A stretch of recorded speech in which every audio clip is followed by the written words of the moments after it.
नमस्कार किसान भाइयों, स्वागत है आपका एक बार फिर से।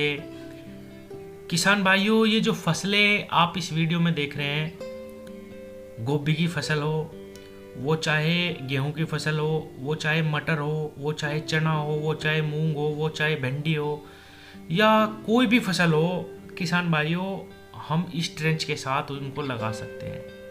अगर सवाल ये है कि ट्रेंच के साथ हम क्या क्या बुआई कर सकते हैं, किस किस फसल को लगा सकते हैं, तो जवाब ये है कि हम हर तरीके की फसल इस गन्ने के साथ पैदा कर सकते हैं। बस एक जुनून होना चाहिए, एक तरीका होना चाहिए, एक विधि होनी चाहिए जिसका हम प्रॉपर तरीके से इस्तेमाल करके इन सब चीज़ों को उगा सकते हैं। किसान भाइयों, ये वे किसान हैं जो वाकई में ही अपना 100 से 150 क्विंटल का उत्पादन भी ले रहे इस ट्रेंच विधि में ही, इस रिंग पिट विधि में ही, इन लेटेस्ट टेक्नोलॉजी के थ्रू।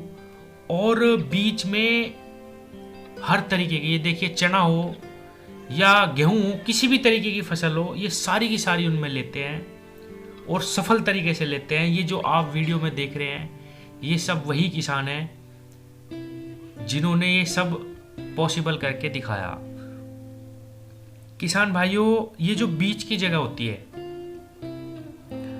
5 फुट जगह जो होती है ये बीच में, इसमें हम कोई भी फसल ले सकते हैं, और खास करके सितंबर और अक्टूबर के महीने में। इन दिनों में बहुत सारी सब्जियां लगाई जाती है, फूल गोभी, चना। चने का रेट बाजार में कितना महंगा है आप सब जानते हैं। अगेती मूली लगा लो, मटर लगा लो। मटर एक ऐसी चीज है जिसका बहुत जबरदस्त खाद लगता है खेतों में। आप ये जो बीच की जगह आप देख रहे हैं, इसमें सिंगल लाइन मटर की लगा लो, या ये डोलियाँ बनी हुई हैं आप देख पा रहे होंगे, इनमें डबल लाइन में मटर का बीज चोप दो, बहुत सुंदर जो है उसका निकाल निकलेगा। गन्ने पे हमारे कोई असर नहीं होगा इस हल्की फसल का। जब हम मटर को बाहर निकाल देंगे तो बहुत ज़्यादा खाद उसके अवशेष का हमारे गन्ने में लगेगा, और गन्ना भी हमारा जो है बहुत ज़बरदस्त तगड़ा होगा। मेरा तो ये मानना है किसान साथियों कि ये जो फसल ये किसान बो रहे, इनके अवशेष के कारण ही इनका गन्ना भी इतना तकड़ा हो रहा।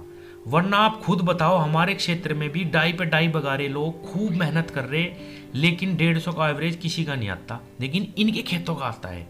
और ये सच है, प्रमाण है, वीडियो है, सारी चीजें हैं। इनके खेत देखने जाते हैं लोग। ऐसा क्या कर रहे हैं ये किसान भाइयों? ये कुछ नहीं कर रहे, सिर्फ विधि बदल रहे, तरीके से काम कर रहे। अब देखो गेहूं लगा रखा है इसमें। गेहूं का खेत कैसा भी आप बोलो, कितना भी खाद डाल लेना, चाहे कितनी भी मेहनत कर लो, वो असोज के गन्ने, सितंबर के गन्ने को नहीं पकड़ सकता।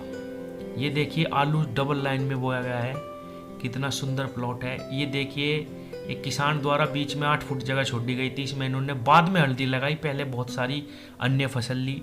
ये देखिए इसमें पीली सरसों लगाई गई है खेत में। तो किसान भाइयों, ये देखिए कितना सुंदर खेत का मॉडल है। ये देखिए रिंग पिट विधि में बैंगन का जो है बाग लगाया गया है, बैंगन की इसमें बुआई करी गई। बैंगन का रेट इस साल बहुत ज़बरदस्त रहा, आप सब जानते ही हैं। एक चीज़ और मैं बता दूं किसान, ये देखिए मूंग बोई गई है, कितना सुंदर जो है खेत इन्होंने तैयार करा। ये देखिए सिंगल लाइन में एक डोली निकाल के बीच में आलू बोए गए हैं। ये देखिए इसमें फिर से मूंग बोई गई। तो किसान भाइयों, सारी चीज़ें गन्ने में ली जा सकती हैं, ये सच है, लोग ले रहे हैं, लेकिन कुछ ही उन्नत किसान हैं जो पूरा प्रॉपर तरीके से काम कर रहे हैं और इन विधि को अपना के इन विधि का फ़ायदा उठा रहे।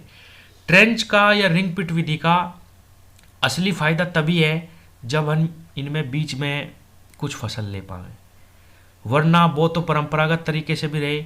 और किसान भाइयों, ये बिल्कुल सच है, मैं नोटिस कर रहा बात कि ये जो हम बीच में आलू हो या मटर हो या चना हो या किसी भी चीज़ की फसल लेते हैं, इन पे हम अलग से एक तो खाद का प्रयोग नहीं करते, उसी खाद में हमारा काम होता है। प्लस इनकी जो खाद सड़ती है बाद में, जो अवशेष बचते हैं, उनसे हमारे गन्ने को बहुत ताकत मिलती है। तीसरा, हमारी स्प्रे जो होती है वो इन पे भी लग जाती है, गन्ने पे भी लग जाती है, उसका भी हमें फ़ायदा मिलता है। तो किसान भाइयों, इंटरक्रॉपिंग मतलब सहफसली का फ़ायदा ही फ़ायदा है, कोई नुकसान नहीं है। अगर तरीके से काम करा जाएगा तो 101% जो है इससे इनकम बढ़ेगी निश्चित रूप से। आलू की एक ऐसी फसल है मटर की एक ऐसी फसल है जो बहुत ज़्यादा ताकत हमारी ज़मीन को प्रदान करती है, और इन्हीं दिनों में सितंबर में ही ये सब फसलें लगाई जाती हैं। चना इतनी बेहतरीन फसल है, इतना महंगा मार्केट में बिक रहा है, यहाँ हमारे क्षेत्र में अब कहीं चना नहीं। समस्याएं हैं, मैं मानता हूँ कि भाई जंगली जानवर हैं, बहुत सारी चीज़ें हैं, लेकिन व्यवस्थाएं धीरे धीरे सारी सुधारी जा सकती हैं। वो चाहे तारबंदी हो या कुछ भी व्यवस्था हो, जिन्हें करना है वे करते हैं, जिन्हें नहीं करना वे एक्सक्यूज़ देते हैं। तो किसान भाइयों, डोलियाँ बना के, ट्रंच विधि में डोली बना के आप कुछ भी चोप दो। मैं एक देसी तरीके से आपको समझाने की कोशिश कर रहा हूँ।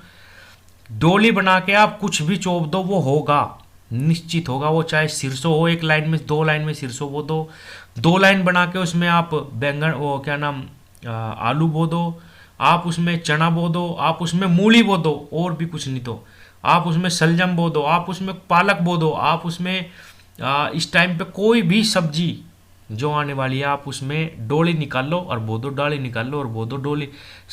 एक चीज़ और मैं आपको बताऊं किसान भाइयों, कोई भी फसल हो, अगर आप उसको डोलियों पे बो दोगे तो वो कभी भी खराब नहीं होगी, क्योंकि उसमें पानी नहीं लगेगा जब भी आप पानी दोगे खेत को। और केवल एक मोटा मोटा तरीका ये है कि कोई भी फसल, कुछ भी हो, अगर आपने डोली पे बो दिया वो खराब नहीं हो सकता। वो चाहे मूली हो, गाजर हो, चना हो या मटर हो, कुछ भी फसल हो, 5 फुट की जो हमारी बीच की जगह है, आप इसमें डोली निकाल लो और बो दो। किसी से कुछ भी पूछने की आवश्यकता नहीं है, भाई कैसे होगा कैसे नहीं, क्योंकि बिगड़ ही नहीं सकता, क्योंकि इस पर पानी नहीं लगेगा ठंड में। और ठंड में पानी नहीं चाहिए ज़्यादा फसल को, केवल सील चाहिए होती है पानी की। आप उसमें हल्का पानी लगाओ और कुछ भी बो दो, आपका वो निश्चित रूप से होगा। ये सारे उदाहरण आपके सामने हैं। ये लोग अपना 150 से 200 क्विंटल ले रहे हैं। मैं तो कहता हूँ 150 से 200 तो छोड़िए, अगर 100 का भी एवरेज हमारा 100 प्लस गन्ने का भी निकल जा और उसके साथ सहफसली हो जा, तो वाकई में ही बहुत अच्छा उत्पादन एक एक खेत से लिया जा सकता है। अकेले गन्ने से कुछ नहीं होने का। आप इसको ज़्यादा पैदा करोगे, इसको गिरने की दिक्कत आवेगी, कहाँ लेके जा।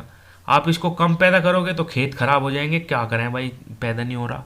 तो किसान भाइयों, तरीका बदलना पड़ेगा और इस तरीके पे आना पड़ेगा। आप देख पा रहे हैं बैंगन, गोभी और ये क्या नाम, आलू और पालक बो दो आप 2 बीघे, खुआए भी नहीं पड़ने का। कितना भी मंदा चला जाइयो, सारा औसत निकाल देगा खेत का। अगेत्ता पालक बो दो, अगेत्ती कोई भी चीज़ बो दो सितंबर अक्टूबर की। गेहूं का गन्ना ना बो के, जिस खेत में हम गेहूं का गन्ना लगाते हैं उसको रोक करके उसमें 3 फसल लो, उसमें ज्वार बो दो, वो बेच दो। ज्वार के बाद उसमें आप खीरा लगाओ। खीरा बहुत महंगा बिकता है, उस टाइम का झड़का जो खीरा होता है। इस साल मेरे एक दोस्त ने लगाया था, बहुत महंगा खीरा बिका।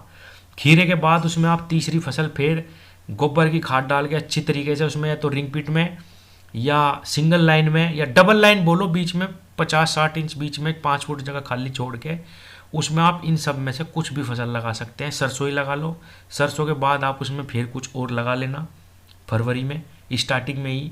हाँ, सरसों के खेत में तो खैर फरवरी में नहीं होगा, लेकिन सरसों ही लगा लो, उसमें वो भी डबल हो जाएगी।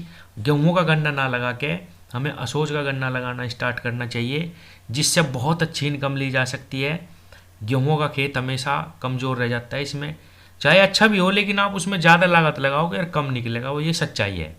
और किसान भाइयों, मेरे क्षेत्र की सच्चाई यह है कि हर एक किसान का 70-75 एवरेज भी नहीं आ पाता सारे गन्ने का। तो विधि बदलो, दिमाग बदलो और इन विधि पे आओ। धन्यवाद किसान भाई।